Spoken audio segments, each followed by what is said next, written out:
This video is entitled Big Tech is the New Joseph Goebbels.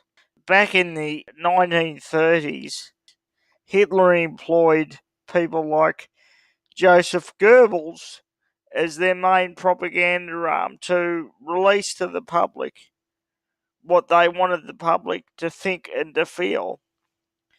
But now there is no longer a Nazi party and there's no longer Joseph Goebbels. But now we have Facebook, Twitter, and Google that now make the decision on what you think, what you feel, what your opinions are allowed to be, and what you see. It is exactly like Nazi Germany. In fact, it's worse because it's on a broader scale. It's across the whole world. And big tech is now the arbiter of what you see, what you think, and what you feel. They feel that they should be.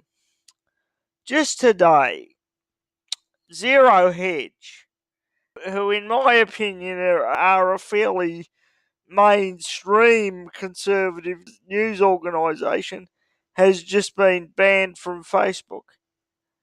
You try to post an article from Zero Hedge on Facebook and it says, this link does not comply with our guidelines, and you're barred from posting it. Now, who the hell is Facebook and Twitter and Google to tell me what I can and can't post, and what my opinions are, and what's acceptable and what's not?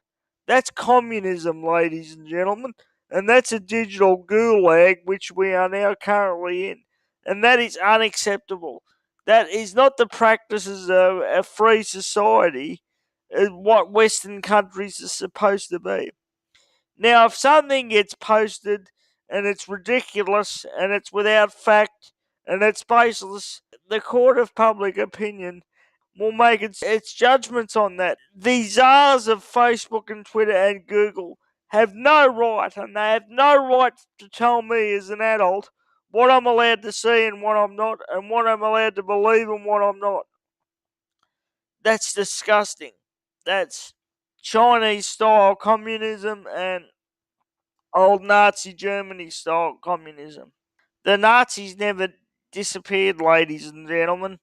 It just got rebranded into the EU, the UN, DARPA, and Google. It never disappeared. In fact, no, I believe that all the Nazis were set up by the deep state as a beta test for what's going on now with their eugenic style abortion programs and their censorship, and everything that's going on now is just an extension of what they decided to test in World War II under Hitler, and the only reason they got rid of Hitler was because they couldn't control him. Nazi Germany hasn't disappeared, ladies and gentlemen. We're in it now.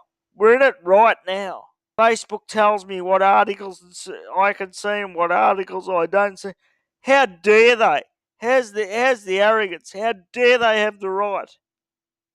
And now, as well as banning Zero Hedge, they've decided that anti-vaccine articles are now banned and are now going to be cracked down on their platform. Well, let me ask you this question. If the articles on the damage that vaccines can do were so ridiculous and so outlandish and so wrong, they wouldn't feel the need to ban them, would they? They wouldn't feel the need to ban them, would they? It's only because people are starting to wake up about the globalist depopulation program and about Agenda 21 and about Agenda 30 and about the extension and the acceleration of that program through dirty vaccines, that they feel now that they have to try and neutralise the problem and neutralise people waking up by banning articles on dirty vaccines. Every time something is banned, you have to ask the question, why in a free society, supposedly in a free society and where there's supposed to be open debate, why do they feel the need to ban something? It's never for your benefit, ladies and gentlemen. It's never for your benefit. It's always for their benefit, never for yours. Now, what really frustrates me is there's a lot of people now that understand, at least partly understand, the goals of Agenda 21 and the goals of Agenda 30 and depopulation and so forth. But if you mention dirty vaccines, obviously people are starting to wake up now because Facebook's made the unprecedented move of banning all anti vaccine articles. But if you mention dirty vaccines, you're called a kook, a crazy, and everything else. Well, ladies and gentlemen, why has autism gone from the rate of 1 in 13,000 to 1 in 40 children in the US in 35 years or less? Just a coincidence, is it? Give me a break. And why are people? I met a man recently who has recently subscribed to my channel. I hope he doesn't mind me mentioning this.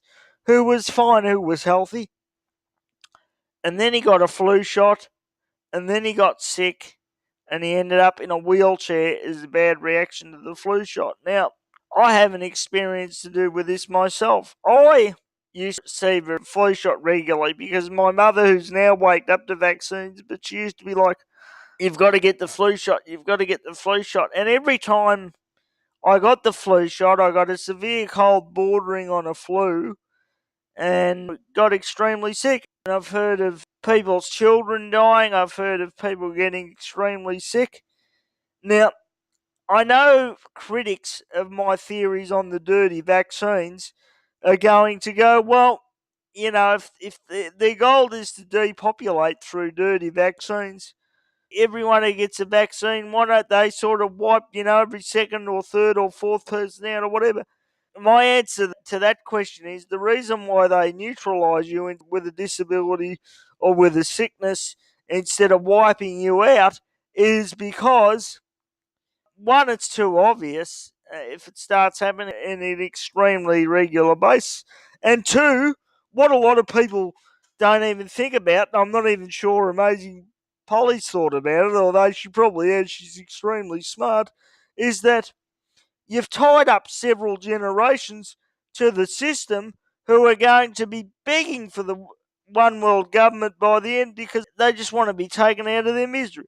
Instead of making success of themselves and improving their lives and improving their family and improving their economic status, they're tied up with doctor's appointments, they're tied up looking after their son or daughter or cousin or whoever with autism, and they're constrained by the system and they're controlled by the system the whole time because they've got no choice. They have to look after their sick relative. Of course they do. So they're not going to be worried about challenging the system, are they? Because they're too busy. It is a sick, sick, sick program. And as soon as you start to realise, and as soon as you start to wake up that the elites hate you, they want you to suffer and they want you to perish, you can wake up, a weight can be relieved off your shoulders, and you can confront the system. Until you realise that, you're always going to be trapped. Anyway, ladies and gentlemen, that is all.